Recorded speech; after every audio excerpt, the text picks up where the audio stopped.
And we're back with another episode of the Lakers Fast Break podcast. It's Gerald Glassford coming up back at you here from Lakers Fast Break, Pop Culture Cosmos, where we cover the latest news and trends in pop culture each and every week, twice a week, wherever you get your podcasts. On this week's episode, we go back in time, recalling some of our favorite video game memories. Join me and the rest of the crew from the Super BS Games Cast as we get together to go ahead and gather around the campfire to share some great stories, which we actually do have quite a few great stories.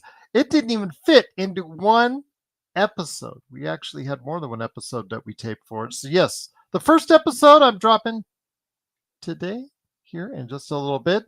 So you'll be able to catch it this week right here on the Pop Culture Cosmos.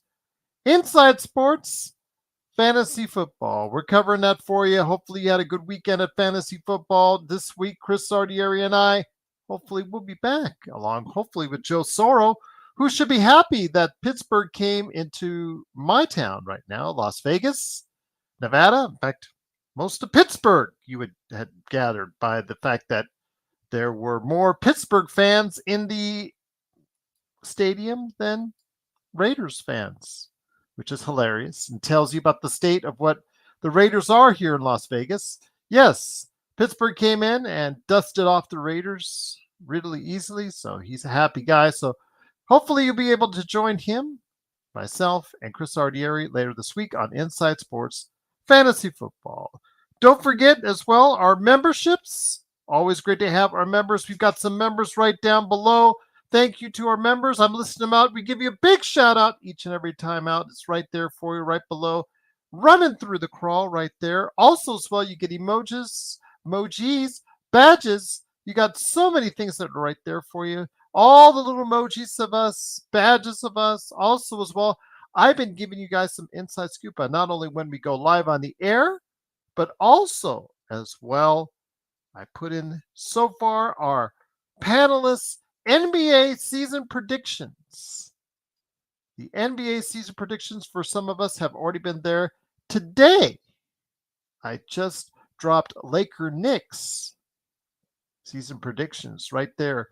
Members only get to see it. So you'll only be able to see it here right now for the next few days. If you're a member, you won't be able to see it until close to the season starts for everyone else. So if you want to become a member today and get the inside of what we're doing right here at the Lakers Fast Break, please. It's just $2.99 a month. It really helps us out. It helps us out right here on the Lakers Fast Break podcast. Don't forget also as well to like and subscribe. Hit that bell. Get the latest notifications on when we go live on the air. I've already started planning some interviews later this week with some great guests. Also as well, of course, Joe Soro will be mixed in there as well from time to time with his inevitable opinion. Of course, right here. But you won't be able to catch it unless you get that bell. And hit that subscribe button right here. It really helps us well for all of us here at the Lakers Fast Break. And don't forget to subscribe to our other great friends and follow our other great friends at, of course, John Costas Clutch Talk and Lakers Corner. Also as well, of course, Lakers in 5, Empire Jeff TV, Daniel Berry Sports Highlights, the John McCallion channel, Lakerholics crew who were on yesterday, Lakerholics.com, Stone Hansen, who I am dropping for audio listeners here in just a bit. He is Stone Hansen at report_court on Twitter. Follow all these great places. The legend, he was on last week. Go ahead and catch his YouTube channel. I'll put it in the description below. But yes, catch all these great people, all these great things that you can be a part of and you can help us out today. But of course, please like and subscribe right here, the Lakers Fast Break podcast. Well, Joe is here, coming off his run on Empire Jeff TV. Of course, he's a happy man because the Dodgers won Game 1 of the National League Championship Series against the New York Mets, 9-0. Complete blowout. Feel happy for Joe. I don't feel sad for my good friend Aussie, who I will hopefully see on Tuesday out in front of the I think it's going to be the T-Mobile Arena, so hopefully I'll catch him there or somewhere on the strip. But yes, I am destined to meet up with him Tuesday. He actually was the bravest man in LA because he wore a Mets hat right in the middle of the bleachers in Dodger Stadium. So, yes, his team lost. Joe's team won. Joe's teams won because his Pittsburgh Steelers were here, like I just said, in Las Vegas and roasted the Raiders. I guess it was a home game. You could That's unfair, Joe, because that's an extra home game for the Pittsburgh Steelers today. It just shows you the lack of support the Raiders have here in Las Vegas, Joe. But I'll let you mention that here in a bit. But it is, of course, the Lakers fast break. I did want to go ahead and start off by congratulating something that we didn't actually talk too much about last week. We only covered it a little bit, and we didn't cover it on the Lakerholics crew because, Laker Tom was so busy yelling at me about AD taking more threes and JJ being next to God or whatever he calls him as far as coaching is concerned, as Joe takes the Red Hot Cheetos there. One thing we wanted to go ahead and mention was the enshrinement of Michael Cooper to the Hall of Fame, Basketball Hall of Fame. You know what? As Laker fans, we're really excited for him to be there, along with Vince Carter, Chauncey Billups, among others, and also Jerry West for the third time. I believe the only individual that's been enshrined 3 times as a player, as an executive, and now as a contributor to the game of basketball. Congratulations to Michael Cooper and to the family of Jerry West. It was a great weekend for Los Angeles Lakers fans. And also, we'll talk about a little bit of Los Angeles Lakers as far as what needs to happen, not only on Tuesday here in Vegas, but for the rest of the preseason as well. But first up, I'll let the man speak here. It is a good man indeed. It is, of course, the guy who was just on Empire Jeff's channel. He's now back on our channel. It is a guy that's very happy tonight. All is well when Joe wins. It is Joe Soro, aka Oxnard247 at LakersBall.com, and also Simblades with Y.com. Joe, good to have you here. Before we get into the Dodgers or the Steelers or the Lakers, I want to go ahead and make sure, again, we do not forget those who provided so many great memories for us, and especially with Jerry West, the timeliness of that ESPN article. I know obviously everything is intertwined with each other, but I wanted to make sure that we once again remember those who were enshrined this weekend into the Basketball Hall of Fame. I'm sorry to say that I haven't been able to pay any attention to any Laker stories or events, but I will here in the next day, and I'll be able to watch the Michael Cooper speech. Wish Jerry was still here so we could hear his speech for the third time. I got the tail end of Michael Cooper's career. I didn't get a chance to see him in his prime. I did. But I do have a lot of video. I have all 6 of the 80, all 6 of the 82, all 6 of the 85, all 6 of the 87, and all 7 of the 88 championships. So I have seen him play. I watched him play. I didn't watch him live, but I've watched him play. And more than that, I've gotten to know from TV Michael Cooper just being just a cool dude. I mean, Michael's just the coolest guy that you see on TV. Always smiling, always happy. One of the great things about that team is it seems like no matter what's going on, no matter what event it is, they're always together. Byron Scott, Michael Cooper, Michael Thompson, Kareem, Magic, Worthy. They're really tight. They're a really tight group. You don't really see that a lot. I think the Steelers from the 2000 Steelers, those guys hang out, and then the Lakers.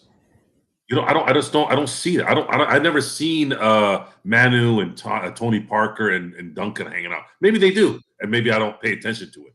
But anytime there's a event, these guys are always there. They're always together. They're always doing stuff. Doesn't matter what it is. Even if it's something where they're just talking about something else, they seem to be on a round table talking about whatever. And the great thing about Cooper making the Hall of Fame is the fact that his jersey belonged there before then, but it's just they couldn't put it because they only put the great ones there, and great means you got to be in the Hall of Fame. And I love that rule, by the way. I hope they never change it. As much as I would love to see Derek's jersey up there or Robert Ory's,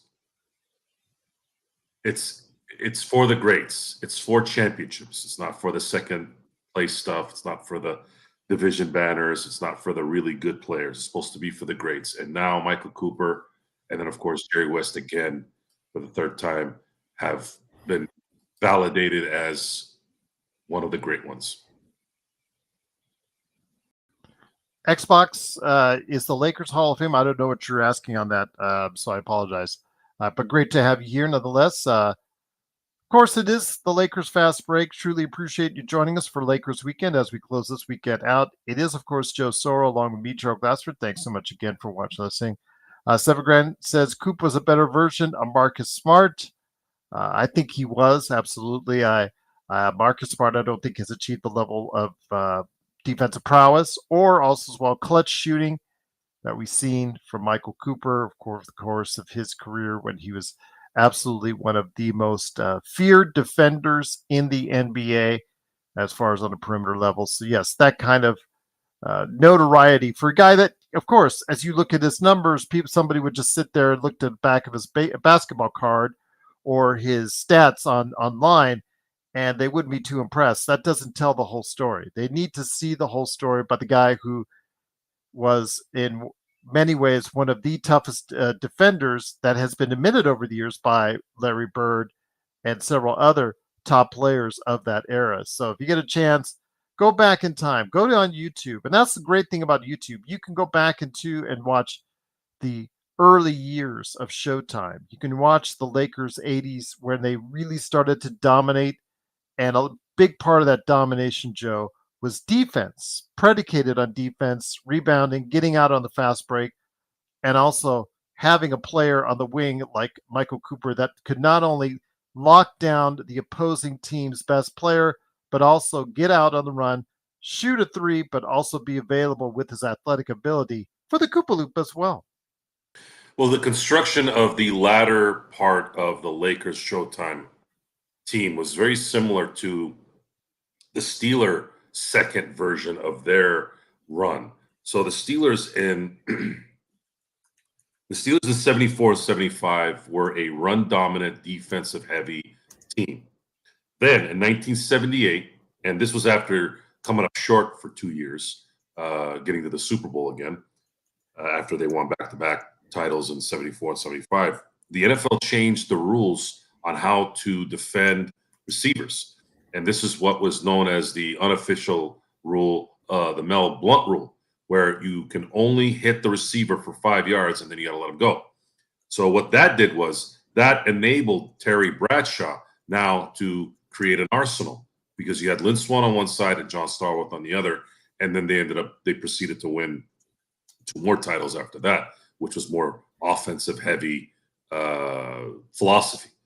So when you look at the Lakers in the 80s, 1980, 1982 was more kind of geared towards, in a lot of ways, 285 was more geared towards the half court. Let's try and go to the cap, and then we'll run when we need to. But there was still some blend of the fast break. That's what separated them from everybody. But then once 87 hit, it was, I guess, discussed that Pat Riley was going to go a different way, and Kareem, I guess, might have signed off on it.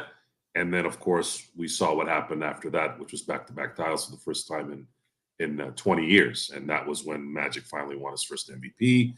And we all know the rest from there. And Michael Cooper and Jerry West all had a hand in that. Jerry West's construction of the shifting from Norm Nixon to Byron Scott, and how he shifted the half-court dominant Kareem Abdul-Jabbar to Magic's more fast break with, let's get out and run. Really, in the end, that's what killed the Celtics. That's what killed the Celtics in 87. They were injured, too. I know that's like that with anybody. But there was the Celtics. were not as athletic as those teams in 85 and 87. And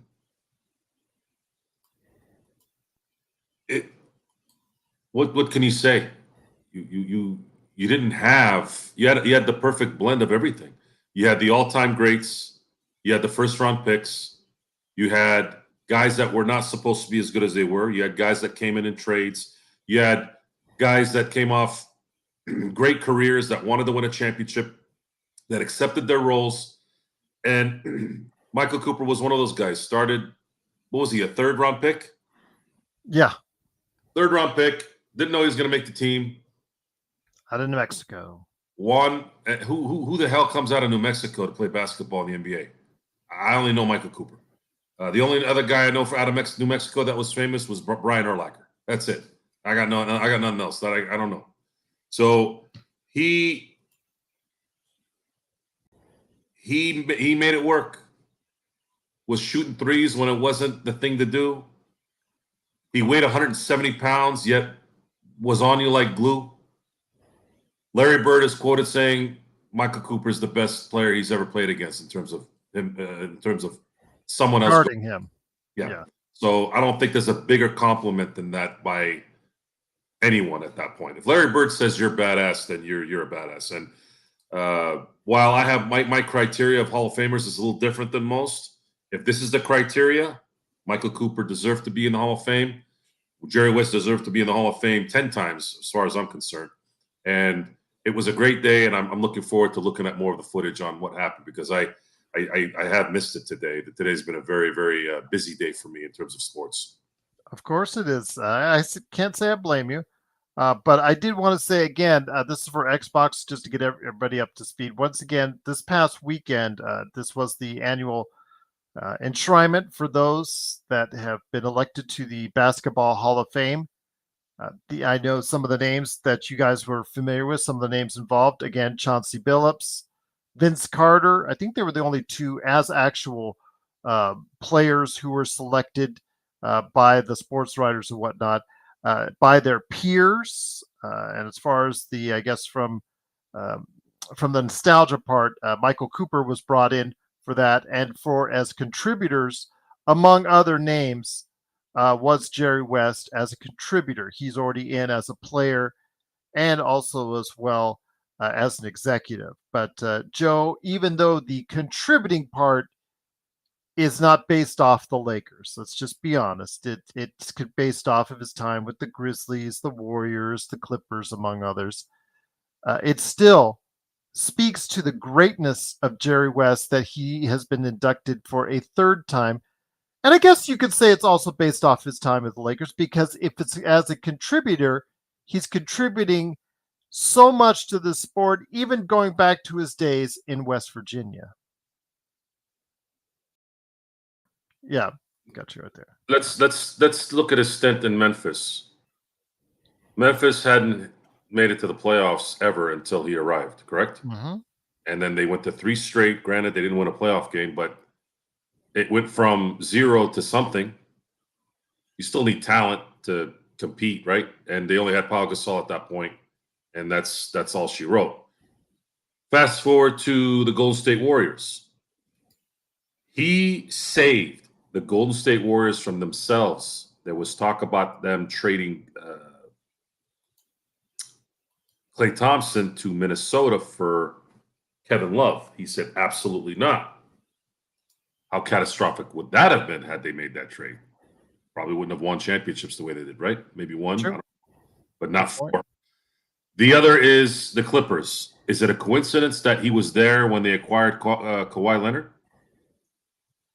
No, it's not, folks. Every time he goes somewhere, something weird happens. Like Durant shows up, Kawhi shows up, Memphis all of a sudden makes the playoffs. This guy is the savant when it comes to the business. Jerry West is the greatest executive I've ever seen in any sport. That says a lot, because you got a lot of great execs out there. I mean, the Bill Polians of the world and the Dombrowskis, all those guys, they're amazing. But Jerry West is the greatest executive I've ever seen in sports, and damn sure it's the best exec in basketball ever. And this guy made an impact everywhere he went. everywhere he went. And I loved him more because he was crazy. And maybe it's because I'm crazy and I like crazy people. But he wanted to win. He was obsessed with winning, obsessed with the work. This is Jerry West going into the high school gyms and the college gyms. He did the work. That's why he was great at it. And of course, he knew how to look at talent.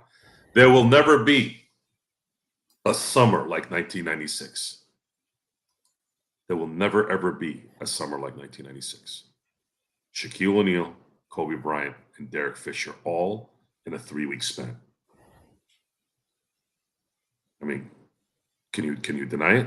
And that's just the biggest one he did. He did other things.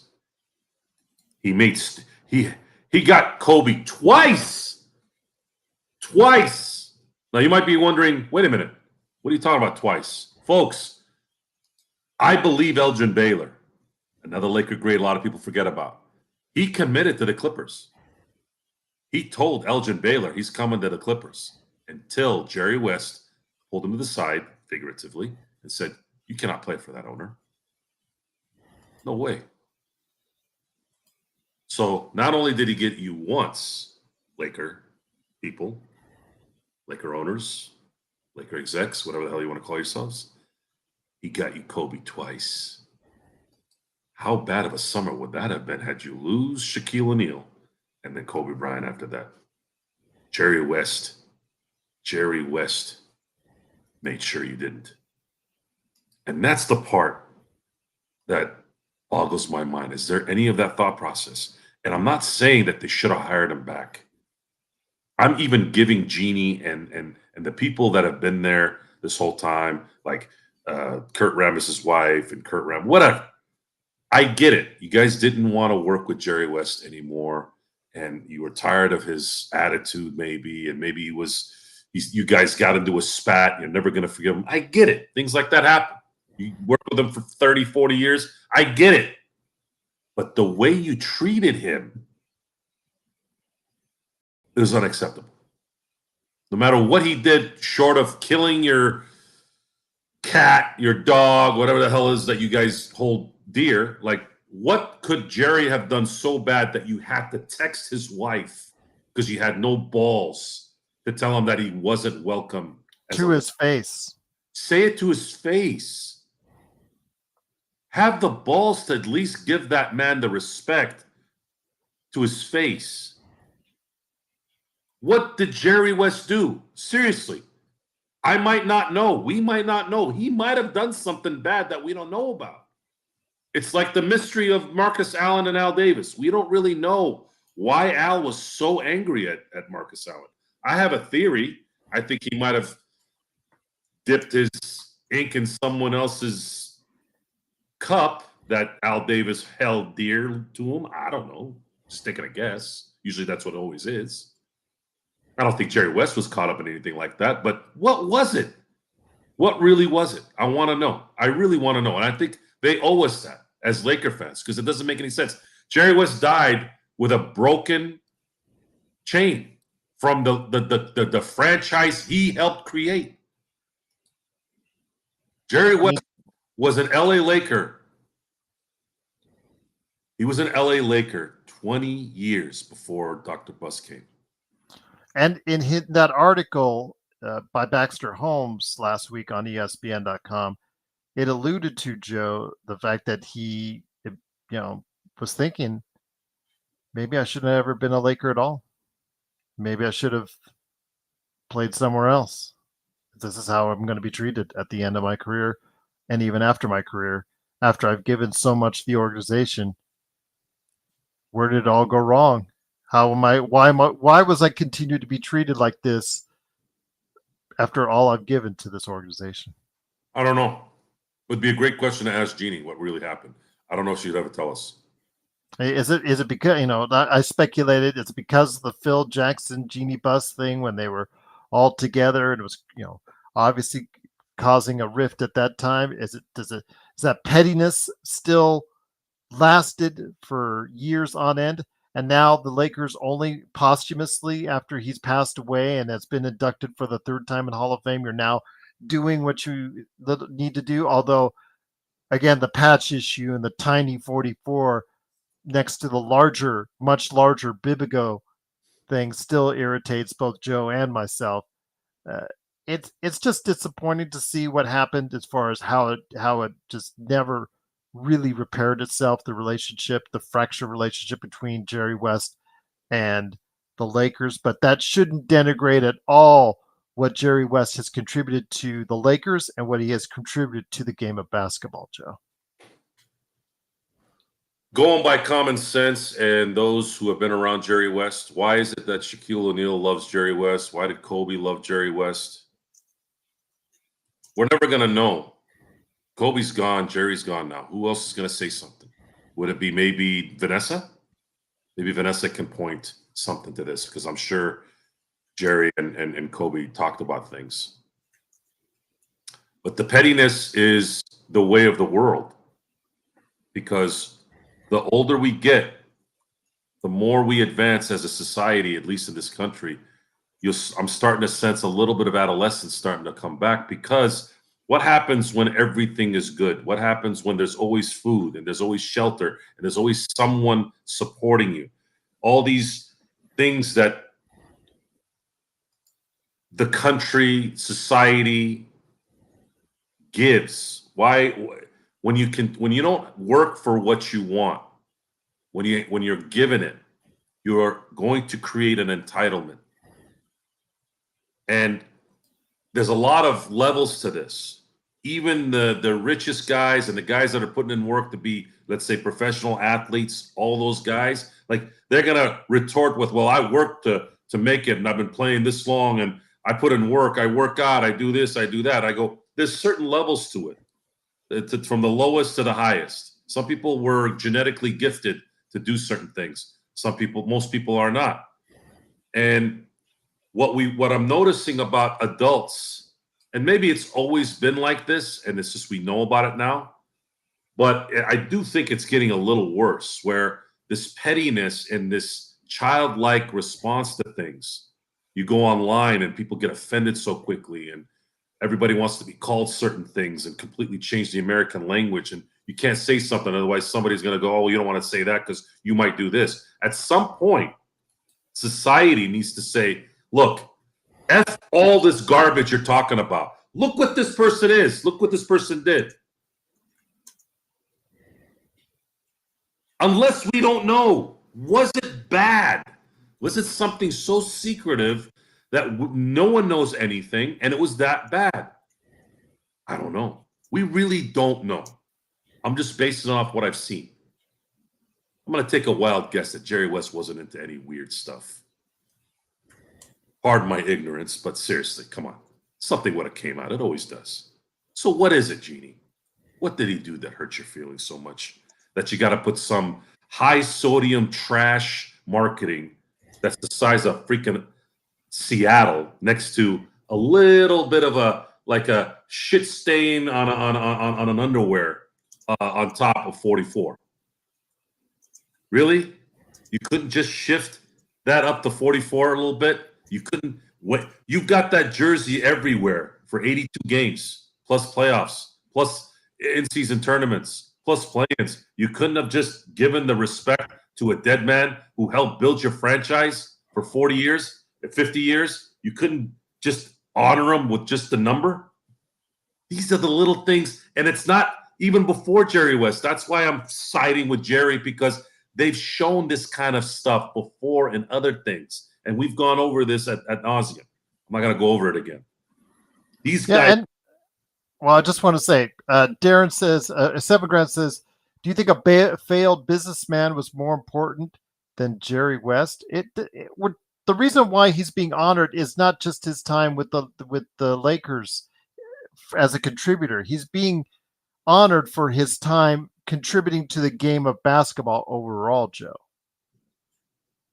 Wait, what? I'm confused. Darren, he was saying, Seven Grand was saying, Darren, do you think Buss, a failed businessman, was more important than Jerry West? I don't know how he's a failed businessman. Dr. Buss was not a failed businessman. Dr. Buss was one of the smartest people ever in the history of the NBA. Originally, he struggled early on but that was early on before he got really into real Well, estate. he struggled because he put all the eggs in this basket of the Yeah. NBA, and because he risked, just like any other successful big people, they all risk. Everyone risks big. It's the only way you're going to get big is by risking big. Everyone has. They fired Steve Jobs. He had to come back because they went downhill.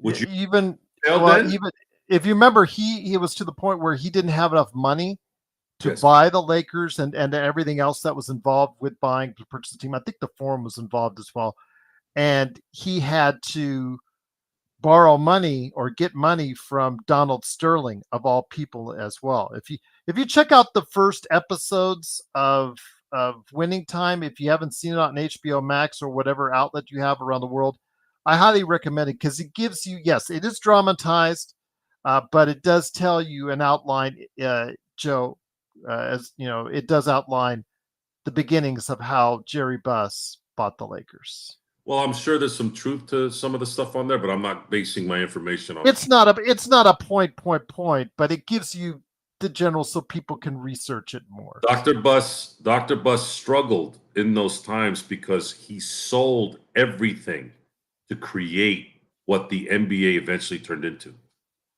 He was the one that did it. Jack Kent Cook wasn't going to do it. Red Auerbach wasn't going to do it. Red Auerbach was too old school, right? No cheerleaders here. We don't give a damn about this Showtime stuff. We're lunch pail guys. We're this. Yes, I understand that, and I identify with that more than I do the Hollywood, the debauchery and the hedonism. Believe me, I get it. However, it's funny because I used to always hear about how the Bulls started the whole, dan-dan-dan, dan-dan-dan, dan-dan. You remember the music before they'd start, I go, look, that's a good tune, don't get me wrong, and their whole setup. Dude, all that started with Dr. Buss. Dr. Buss brought in the cheerleaders. Actually, I'm sorry, he didn't bring the cheerleaders in. He brought the dancers to the show. He turned the NBA into a pep rally. People were going nuts. They saw nice looking things on the court. They saw Showtime. They saw stars in the benches. That's all Dr. Buss. And he turned a $60 million investment, where he didn't have to spend. He could have went $60 million in 1979 is what? 300, 400, 500 million now?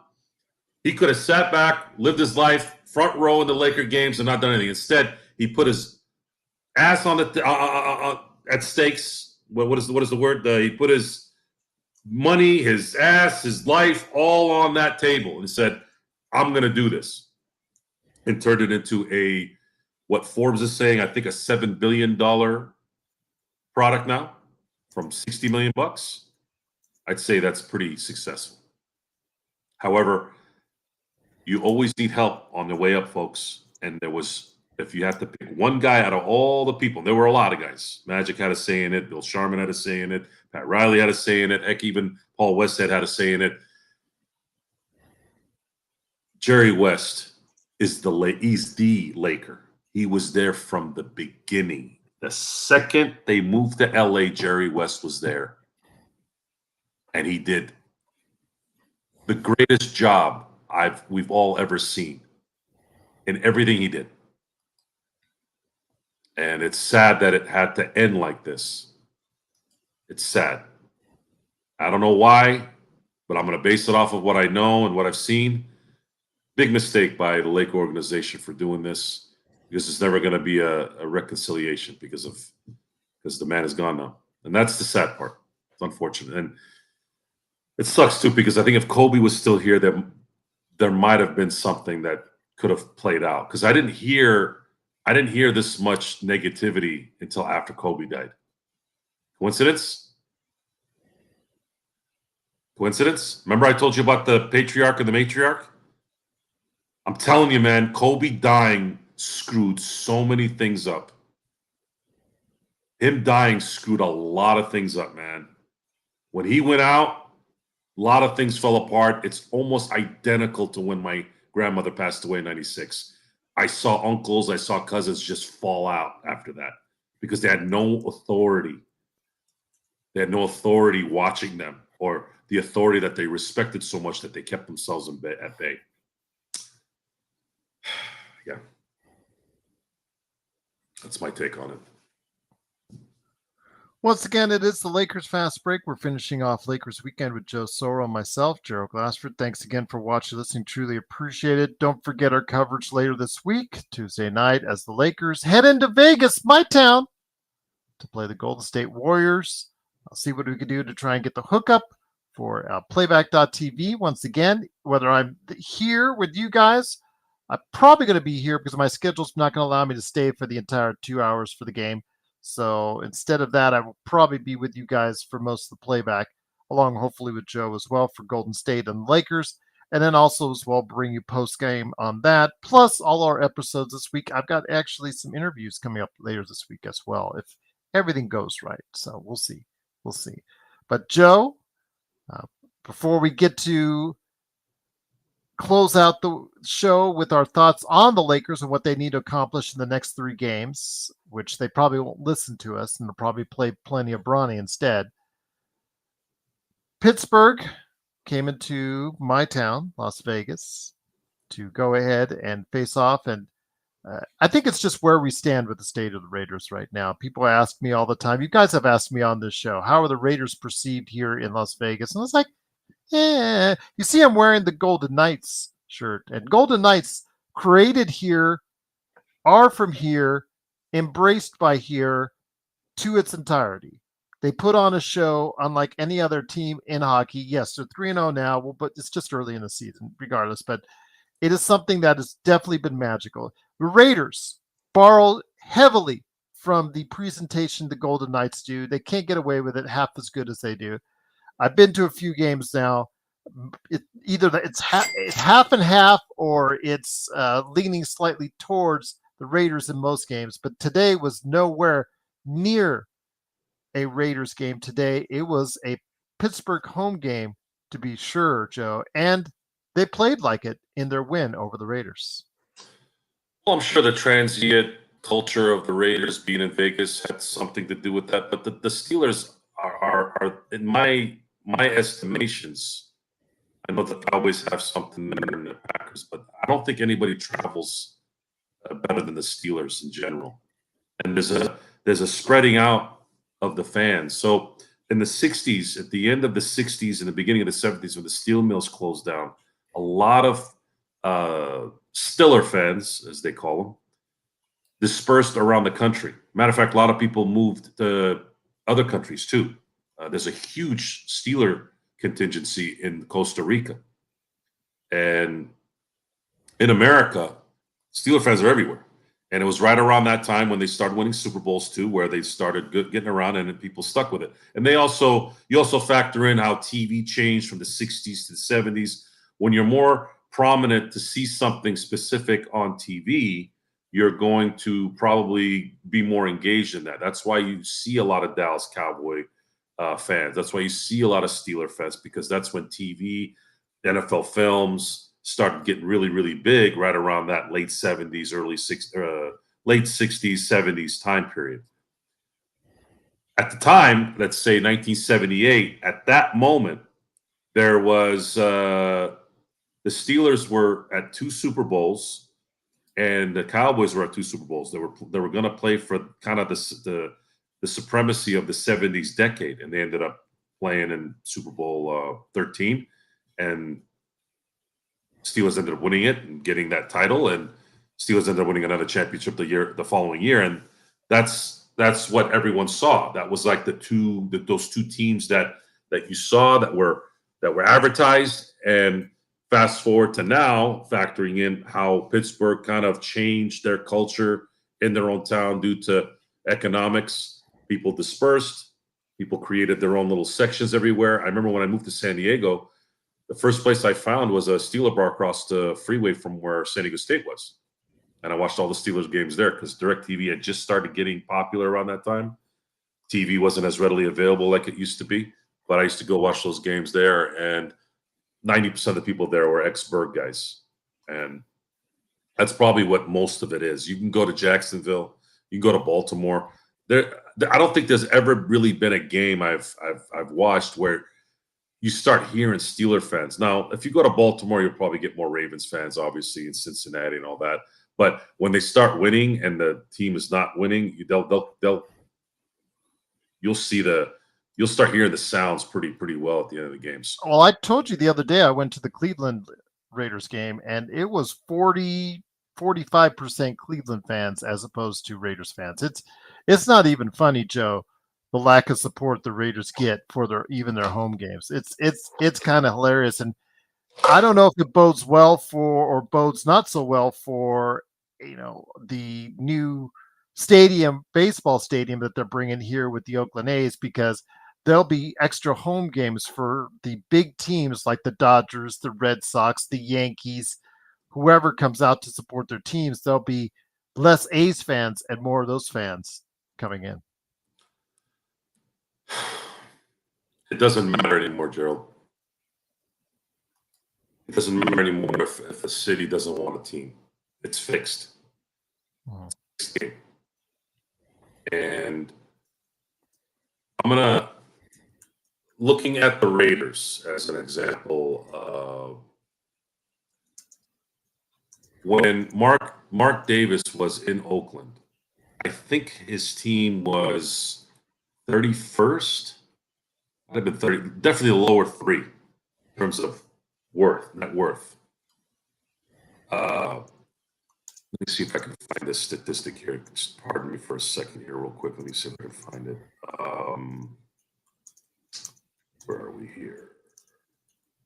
Of course, the graph that I see has all the teams. I just want the Raiders. There we go. So the Raiders.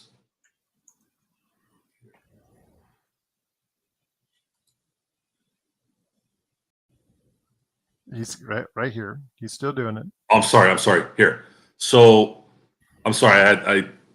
I was thinking further, like earlier in the 2010s.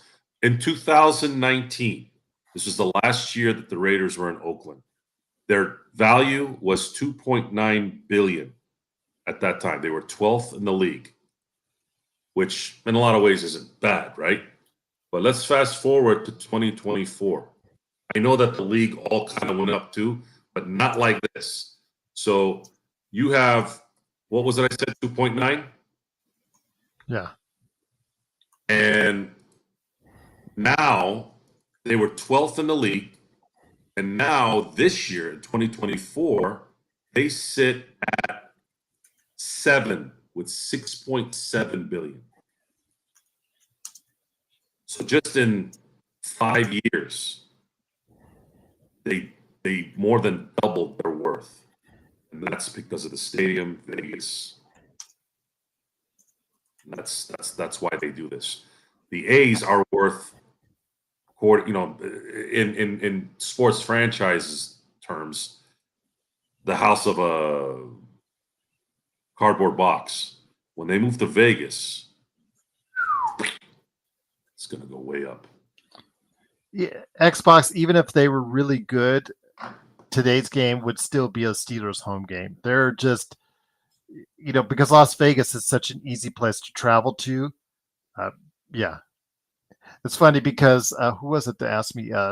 Seven Grand says, you want more casinos or a Major League Baseball team? I would take casinos 100 times out of 100 because the fact that casinos is what brings people to Las Vegas, not the Oakland A's. Yeah. The city of Oakland is the residual effect of the terrible policies passed by the morons that run San Francisco. They are to blame for all this. Policies in the state of California, as well as especially San Francisco. We talked about this on Empire Jeff's telecast about an hour ago about how a lot of these guys like Yamamoto and Ohtani, the reason why they didn't consider San Francisco an option, real option, is because of how terrible the city of San Francisco is right now. People can't even leave their cars parked anywhere without, it's bad. Now, LA, you would think, wow, well, LA is kind of a crap hole too. Yes, but LA is much larger. It's a much larger area. You can go to certain areas where you don't really have to worry about that kind of stuff. You can get away from the muck. San Francisco, you can't. I guess you could go to Los Gatos and all that, but even they're having problems over there too. Now, Oakland lost the Golden State Warriors, the Raiders, and now we're going to lose the A's. All that is because of bad leadership. A lot of history there too, right? It's not like the Raiders don't bring something to the table. They're not the Chargers when they were in San Diego. They weren't they're not the Pelicans or the Hornets in Charlotte, where I don't even know why these guys exist, right? These are legendary teams. The A's, the Oakland A's, the Oakland Raiders. Golden State is actually the third team if you factor in kind of the history, but they have an amazing history too, especially recent. And they couldn't do anything over there. So what does that tell you? Why couldn't they build another stadium in Oakland? Because the value there is trash. And San Francisco only caters to the really, really rich. So you've probably all heard the gap. Hey, everything's turning into poor and rich, right? Well, that's when you let certain leaders decide on how things are. Usually those same scumbags are the ones telling you, we need to do this, we need to do that. We need to go find the guy stealing your money. No, they're stealing your money. Here's the proof. You can't do anything anymore in any of these areas because people just keep sucking them dry. 7, it was the Dodgers coming here and moving to Las Vegas.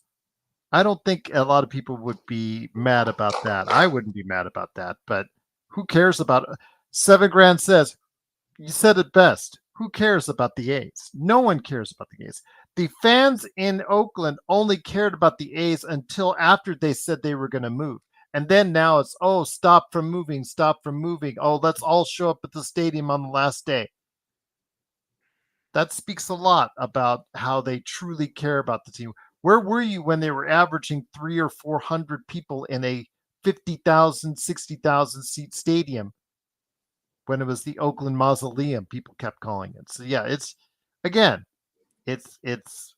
nobody wants the A's here. Our own mayor has said they didn't want the A's here, but we're going to get them regardless. But if it's the Dodgers, maybe the Angels, or another famous baseball team coming here, of course, that's a different story. We would like that. But yeah, again, if you told me, which do I want more here? We'll take more casinos, because more casinos means more money, more revenue driven in for a lot of people and a lot of jobs here in the city of Las Vegas. I know Joe doesn't like it, but it is what it is. You set the precedent of entitlement. I was talking about this a little bit a few minutes ago about how when you're constantly entitled, when you're constantly given things, there's programs. It's always program after program after program. After a while, you start to get used to being given things that you're not yourself taking care of. And I'm not talking about getting lines of credit under your stocks or things like that. I'm talking about sports and cities allow themselves to take money from the public to create their houses. Once that started, that was it. They were never going to do it any other way. They never made it the responsibility of the owner to build their own thing. They put it on the city. They put some cockamamie thing where you're going to get 1,300 more jobs or 13,000 more jobs. And there's going to be more people coming in and buying things in the local stores and all that horse shit. How often does that really work? I mean, if you own a T-shirt store right next to the stadium, is your business now going to go from $100,000 a year to $1 million because a stadium is there? I don't know, maybe, but I don't think it is. You gave these rich people the entitlement on top of all this. The same assholes who always talk about on all their political campaigns about, we got to get them to do their fair share, are still doing deals for stadiums where they got to go get bonds given to them so they can go build the stadiums. That's what was going on with the San Diego thing, right? They voted, Spanos, go eat it. Go eat a, you know what? We're not going to give you a dime anymore. And then they left. The NFL didn't give a shit. The owners don't give a shit. MLB ownership doesn't give a shit. They don't care about building any kind of history or messing with history. Oh, well, if you couldn't do it, what? Until they need money. And Vegas is giving them money. And it sounds like the mayor had nothing to do with it. She knew what was going on. Yeah. Like, well, mayor, look, we're going to let the governor and we're going to let all the owners of the casinos decide on what's going to happen here. Now, she didn't want it. She said it on the. She said on the air. She's like, I don't want this team here. And most people don't. Most people don't want this team here. But they are smart because they are going to build a smaller stadium, Joe. It's not going to be a huge 70,000, 80,000 seat stadium. It's going to be, I think, 35. If I want to say it right, that was 35,000, 9 acres. Going to have this retractable roof, all that. So it'll be a nice state of the art, smaller stadium. But again, I just think it was a mistake. But hey, it's Vegas. We're actually going to build another arena. Why do we need build another arena when we got the T-Mobile? But for whatever NBA expansion team is going to come into play, Joe, I guess we got to build another arena as well. So because this money never stops, because we just talked about, just why would you want to build more casinos? This is why we want to build more casinos, so we can actually get the revenue in, so we can pay for all this crap. Bloodhound says it best. We're going to be paying, our city is going to be paying for Allegiant till 2048. With interest, that total cost is going to hit over $1 billion for their initial $750 million contribution. Great facts that you just looked up, Bloodhound. That's exactly why we don't need a baseball team here, because, again, you bring a team that not everybody wants. The NBA team, people will want that, Joe, because like the Golden Knights, it's an expansion team from the ground up in Las Vegas, built on Las Vegas. So you have that sense of ownership. When you've got some outsiders coming to stay with you, it just feels like, especially with the Raiders, Joe, once their lease comes up or their contract is up on staying with Las Vegas, you think they'll renew it, or you think they'll just get out of town for a better buck? You think that's what's going to happen? They've done it twice before, Joe. Actually, 3 times before. Oakland to LA, LA back to Oakland, Oakland to Las Vegas. Raiders. Oh, the Raiders. Yeah. I'm sorry. For a second there, I thought you meant the Ace, which they went from Philadelphia to, could do that too. Yeah. Oakland to now to Vegas. Yes. Once the Raiders get a quarterback, a franchise quarterback, like I don't want to say like a Patrick Mahomes, at least someone like Josh Allen, you'll probably see a little bit of a switchback. That's true, $7,000. That's a good point. The 2 most beloved teams in LA were from other cities. You got a point there, but not this town. Brooklyn was sort of with New York, because they were already the Yankees. They weren't forced, but they were kind of. They couldn't build a stadium the right way in Brooklyn. Brooklyn at that time was a true kind of like the barrio of New York. The boroughs. Barrio is a Spanish thing in LA. But they wanted some, at the time, only St. Louis was west. So the inevitability of a team coming out west was there. It just happened to be the Brooklyn Dodgers. Brooklyn had a huge fan base. They couldn't build a stadium, but they could have probably made it work if they pressed a little bit. But I think the LA deal was the best. And they continue to still reap the benefits, because there's no better place than Chavez Ravine for baseball. And the attendance there, the stadium in general, prove it every time you're there. You got to go to Chavez Ravine and really understand it still is a great stadium. I won't ever argue with that. I mean, the issues with the parking lot aside, I won't ever argue about the actual in-stadium experience of Chavez Ravine, Joe. Ralph, if the Raiders got Arch Manning in like a couple of years, which they might, they're gonna have to stink to get the first pick. That would change because I think Arch is gonna be a good one. They're on their way, Joe. I think Arch is going to be a really good one. It's crazy to say that if Arch has his brothers his uncle's processing. Peyton is better than Eli in processing, but Eli was pretty good. If he had, Bloodhound. Well, Bloodhound is like, okay, it's the usual deal. Some investors and capitalists, they'll come in, they'll say, we're going to pay for a certain percentage of whatever the stadium costs or to bring them in there. And then they need the city to go ahead and fit the bill. Usually it's a smaller cost it starts off with, and it just keeps on getting bigger and bigger and bigger. Because Bloodhound, I think I remember that it was somewhere the initial investment for the city was supposed to be somewhere in the neighborhood of 300, 350 million. And it turns out to be what you just said. Eventually, after everything's paid off, it'll probably end up being up $1.4 billion that they'll be stuck with as far as the bill. But Allegiant Stadium has worked out as far as for other things, for concerts, for wrestling events, things of that nature. So it has worked out as far as that. But having the Raiders here is not. It was not do or die for us. Neither is carrying the A's. It's the Golden Knights has been something that's been a great experience for us sports wise, and it does help us legitimize us as a sports town. And again, we'll be getting an NBA expansion team probably before the end of the decade, maybe building another arena and all that. But yeah, I mean, don't ask me again, guys. To be honest with you, again, what do I want more, casinos or more sports teams? I'm going to tell you what is better financially for the city of Las Vegas. And I have to tell you, it's a casino every time.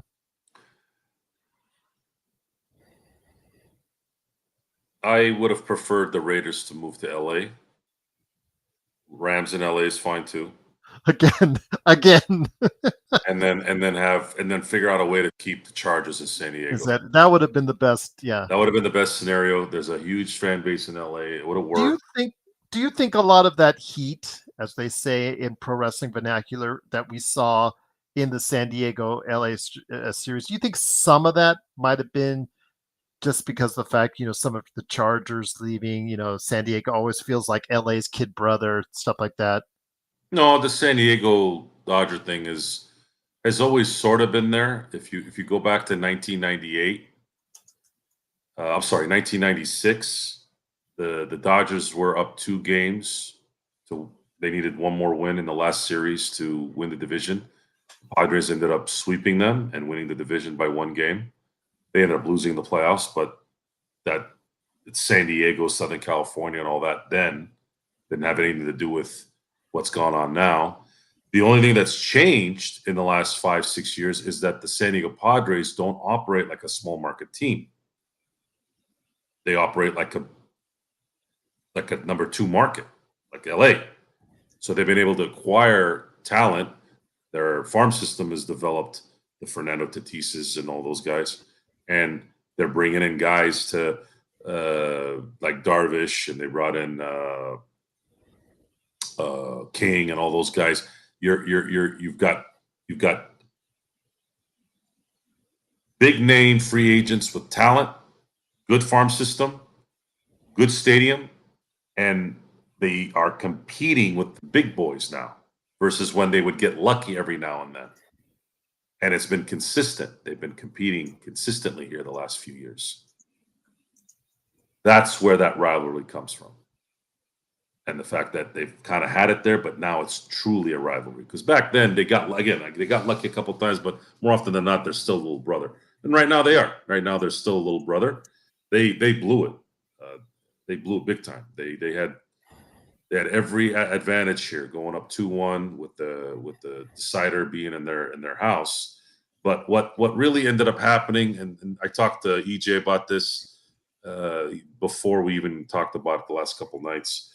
The Dodgers looked like they just got tired of this. It finally hit them. A lot of it came from, I think, Dave Roberts too. Dave Roberts was starting. It was confirmed on the telecast today that there was legitimate noise that Dave Roberts was likely going to get fired if he had lost to San Diego. Joe Davis talked about the information, and I knew somebody leaked that article out to kind of set the stage. Who it was, I don't know. Whether it was a true journalism thing or if maybe somebody in the LA office decided to have somebody send that out without confirming who it was. But if they had lost to San Diego, I truly believe we'd be talking right now about Dave Roberts being fired. But Dave Roberts did something that we've been begging him to do for the last 5 years, and that is stop managing everything towards analytics. And the son of a gun did it, and look what happened. It started with that Bueller thing. He went out to the mound and he said, when he goes to the mound, he usually switches, but he left Bueller in there and he ended up finishing that inning. I was like, whoa, what the hell did I just watch? He let Jack go 7 innings tonight. He had 2 bunts tonight, and they were equally as huge as any other play during the game. We saw old school National League Baseball with analytics, with fire, everything. He mixed it the right way, and that's what we've been begging him to do for how long? How long have we been begging him to do that? I know I've been begging him. The playoffs are different. You got to manage based off your talent for being a manager, and he has, and he is absolutely slaying it right now. He is 7 wins away from having one of the best seasons or playoff runs I've ever seen a manager have. Let's hope he keeps it going, my friend. I really do. I really do. I've folks. Sorry, Aussie. Sorry, all apologies.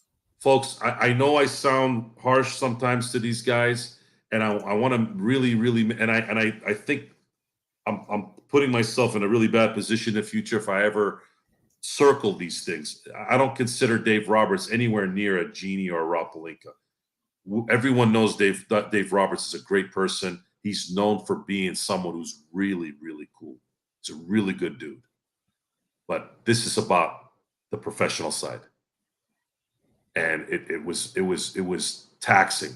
You're spending all this time watching 3-hour ball games for an entire season over and over and over again, and there's no payoff. Why? Because you hire a leader that's not managing or leading. If you're just going to go off a computer, well, why are you managing them? Just have Mark Pryor go change the pitchers and have Friedman just have a lackey there that just says, yeah, do this. Why do you have a manager? Well, Joe, this because everybody kept bringing in, oh, look at his stats and look at this. I'm like, look at his stats. What stats? The guy is given a top-notch team every year. I'm talking about situational decisions because there's not enough payback for all this payroll and all this talent. You not understand? No, easy. He's not been managing average this year. If you're going to say that, then you haven't been fucking watching. All right? Don't talk stupid. You want to talk average overall? Yeah, because this thing isn't over. But that guy has been managing the last series and 1 game like a fucking stud. And if you're not watching these games like I've been watching them and you're saying that, then don't say shit. I hate when people talk like that. You think I'm going to be talking like this unless I knew?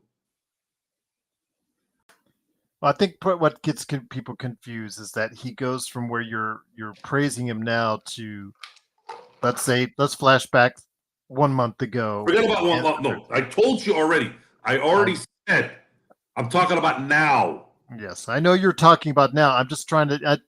That's why people are questioning you on it. That's why. No. This is not questioning. I already explained it. If you're too stupid to understand English, then maybe you should go learn Spanish. Okay? Listen to what I'm saying. He managed like a star in the San Diego series, and he managed like a star tonight. If he does it for 7 more games, it'll be one of the best managed runs I've seen because that's what's presented. It's got nothing to do with me. I don't sit and just Joe Rogan everything. You've heard me say that. I don't think everything's the best. The son of a gun is killing it. You give people props, okay? Doesn't matter what I said last year. Doesn't matter in 2019. I'm talking about right now. And I just told you guys, there's stuff that has been said, and it was confirmed tonight on the telecast, that if he had lost to San Diego, he was very likely going to lose his job. I hate when people don't listen. This is not hard. Pay attention. No, Damn you easy. need a break. Pay attention.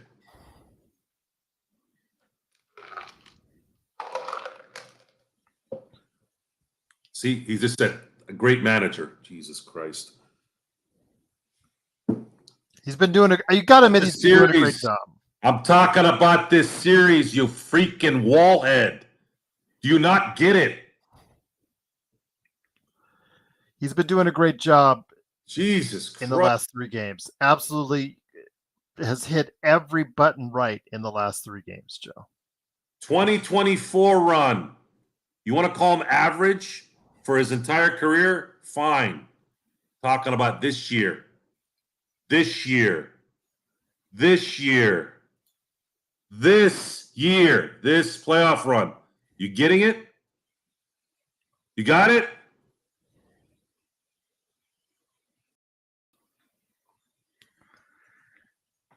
It is the Lakers fast break. It is That's a Joe good one, Sorrell. 7 grand. That's a good one.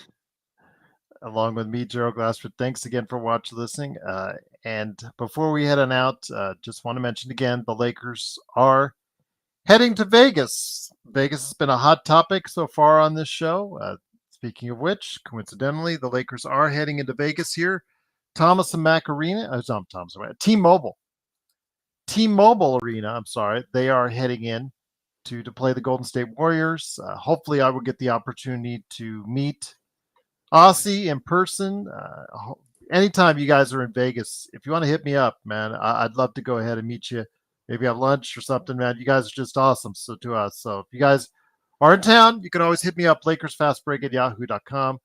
But Joe, on that note, that means that the Lakers still have 3 games left to play before the regular season begins. There's still a lot of things that the Lakers, I think, need to figure out before that day happens.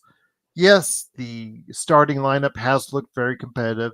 The shot with Austin Reeves aside, that has not been great. Max Christie has had his ups and downs. Dalton Connect, ups and downs. A lot of promise there on Connect. Christie, again, times he looked good. Sometimes it's not been as pretty. The guys, Gabe Vincent in limited minutes has looked okay. Jackson Hayes, okay. But there's still things that need to figure out with this rotation before they head into the regular season, Joe. And I don't think they have quite figured it out just yet.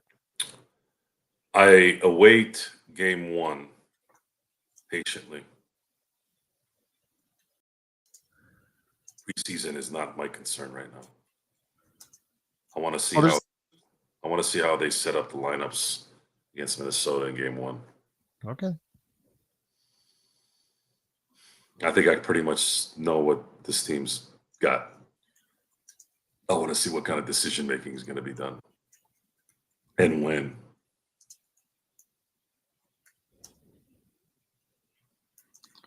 Xbox, I may not be able to go to the game because I won't be able to stay the full 2.5 hours because my wife's work schedule will preclude me from that. But if I can, I will. But I will be meeting Aussie nonetheless, even if I have to go park somewhere and just go down to the strip and meet him. I'd still want to take the time out and meet him because I'm so grateful for all the support he's given us on playback over the years and also Facebook as well. He's been one of our biggest Facebook viewers, and he has come to the States from Australia, and he's had a great time. Dude, he's tired out. He's done the whole Disneyland thing. He's all over the West Coast. 2 Dodgers games, Joe. Coming up with a Lakers game. He is really living the West Coast fantasy right now. So I'm happy for Aussie and his family. Absolutely.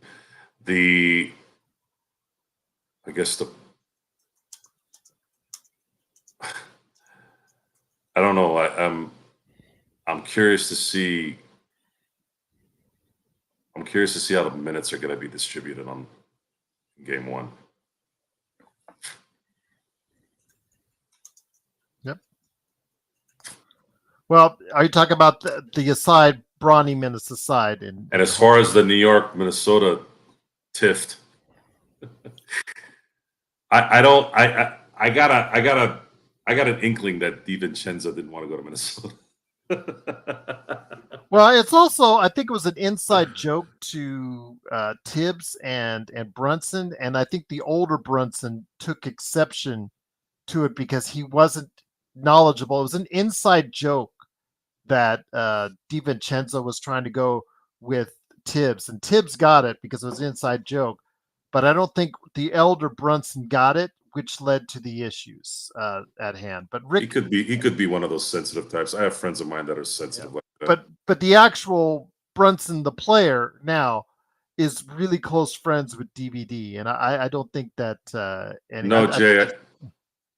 No, Jay. I haven't watched it. The last thing I want to see or listen to is LeBron James in private. Yeah, I saw it on my queue. I'm not super excited to see it. I actually watched the the Menendez brothers the actual doc, not the Javier Bardem movie on Netflix. I got a chance to watch that now last night. Very effective. Again, it reminds me of, because when I lived in LA, I lived in LA until I was 25, and that was a part of my upbringing as far as the court cases during that time. Yeah, I did see the Aiden Hutchinson injury.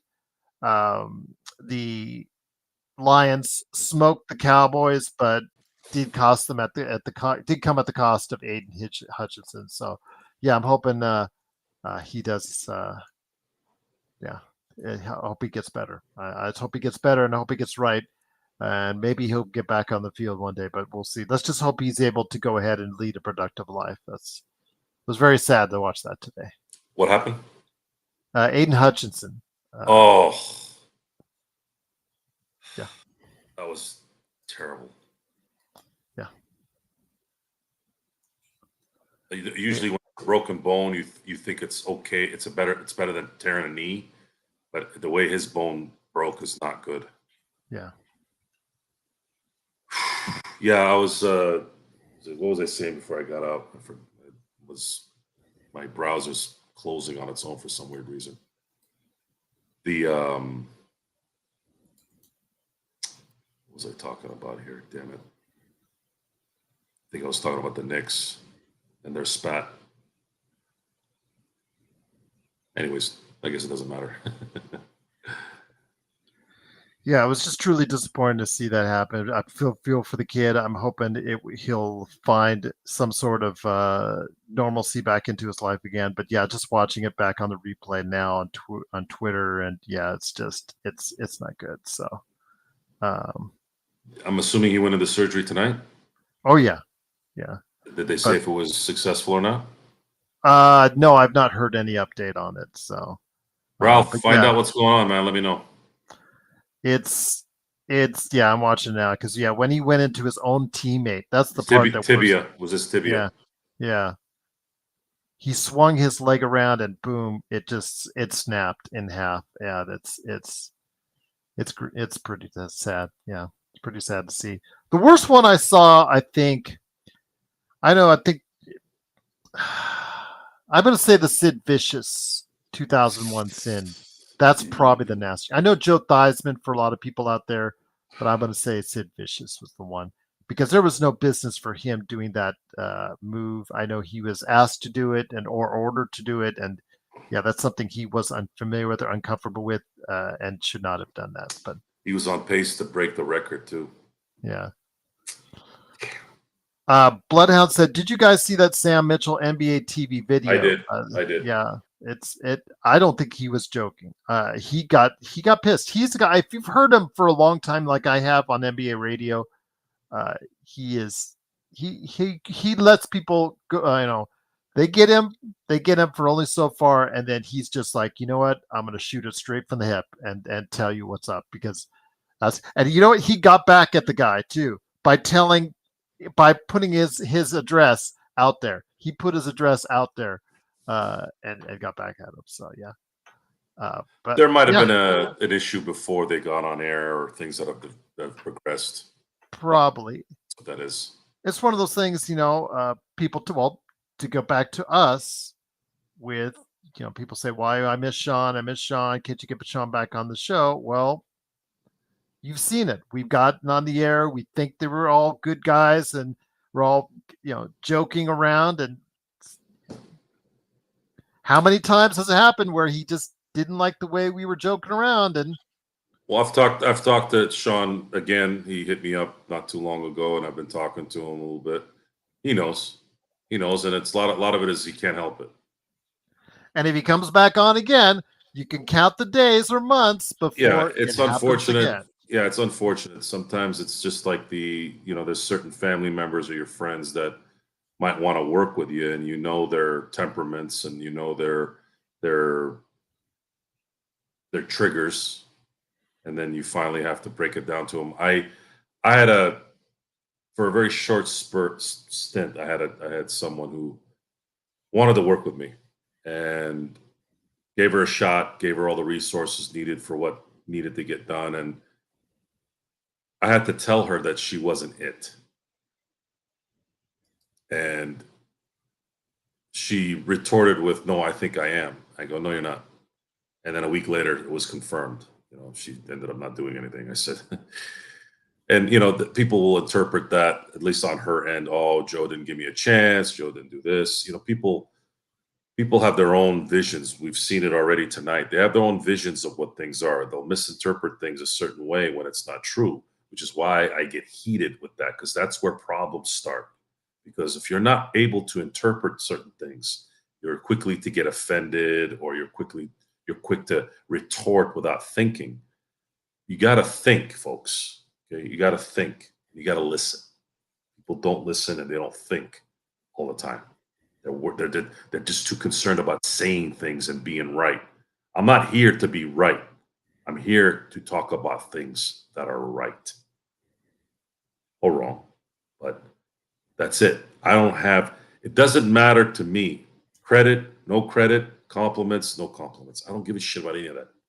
What are we talking about? What's going on? Here's here's the situation. Now, I will throw in my personal opinion, because that's again just what the show's about, is our opinions of people that I don't like, of things that I don't like, and why this is happening, and what you think is it. As long as you start it out with, "Look, I don't really know, but I think this is what it is, because this is what's been shown." Because you really don't know.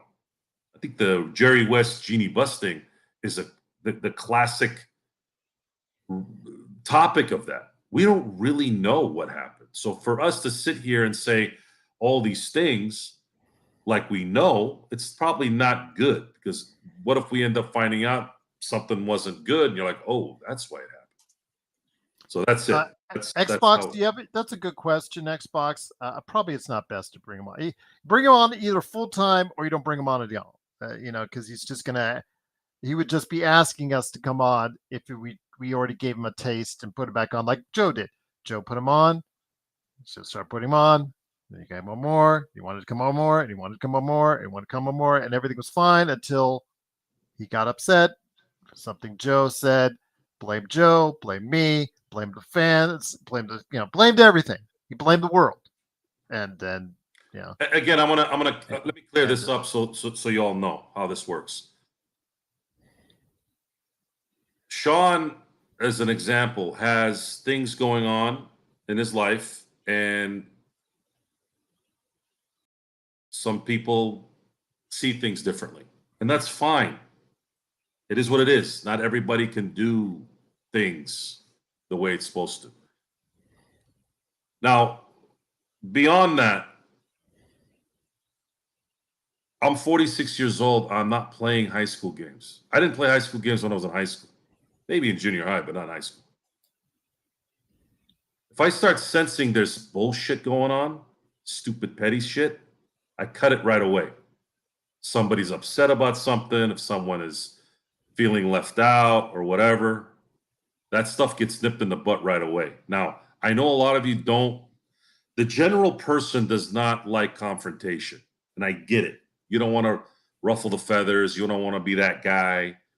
However, there needs to be at least one of those guys in a group. It's very, very valuable, because that's And the I miss Sean. I miss working with Sean. I miss having the good times with Sean outweigh the bad, and I think he's an incredible person. I love him like a brother. and I want nothing for the best for him. Let's get that out of the way, Joe. Yeah, and everyone and you knows do that. as well. Everyone should know that. There's certain things people can't do for too long before things don't work out. And if he called me tomorrow and said, "Hey, can we still be friends?" I would say, "Absolutely, my friend. Yes. You're We are friend, always no going to be problem." friends. Yes, And but that's the separation there needs to be understood. It's just like a divorced couple. You ever notice how there's some divorced couples, they're friends after they're divorced? Those are people that realize that the community around them, especially if they have children, it's better if they get along. Some won't allow you to get along. That's when you got to cut the fat. I've had one of those recently because that person is a manipulative piece of shit. Sean is not a manipulative piece of shit. Sean is a good person who can't seem to maybe register certain things at certain times with dialogue coming from us. And that's just kind of how that plays out. It's easier for me to deal with things because I don't have feelings to things like that. I have feelings towards my kids, my wife, my friends, but words from just nonsense, insults, whatever. It doesn't hit me. It doesn't register. I don't think about it. I don't give a fuck.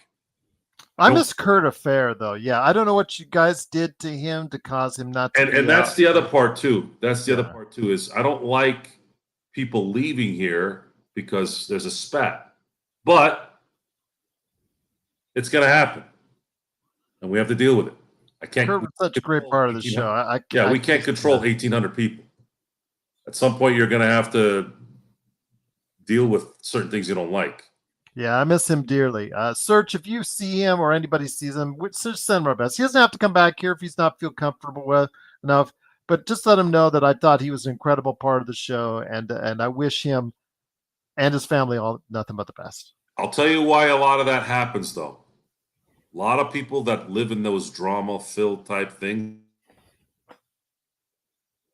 in general, people only excite. Dude, your server, man, it's just like. Well, I'm getting a new router. It's in 4 years, unfortunately. Okay. I'll be making sure that this thing gets figured out. Yeah, but if anybody's out there that knows Kurt Affair on a personal level or whatnot, just send him our best. Say thank him from us, from the bottom of our hearts. Thank him for everything that he did for the show. He was just such a great part of levity. When it got nasty, when it got mean sometimes, or Joe and I are arguing, whatnot, there wasn't anything better that I would see than a great quote that would make me laugh from Kurt Affair. It would be. So why do you leave? I don't know. It was that night where everybody got pissed off at each other in the chat, and things blew up, and it was like, it's happened like 2 or 3 times because this is the show where you can express yourselves, and we acknowledge you on the show, and fortunately, yeah, this was something that just, I guess, some things, got out of hand, and there are a lot of things frayed at that point in time in the chat. So you guys are awesome, but yeah, it gets a little nasty, I think, between you guys sometimes. You guys just need to sometimes take a breath, take a step back. We're all passionate fans in our thoughts and our feelings, but yeah, it's sometimes goes a little bit. But Joe and I argue a lot on the air, but as soon as it goes off the air, you know what? We're good. We're golden because I know. I wouldn't say it's arguing. It's just a spat. Well, a spat. Okay, we have our spats, whatnot, but after the show goes off the air, it's an argument. It's all cool. Everything's all good, and we just let it go. I love scotch. Scotch. Down my baby.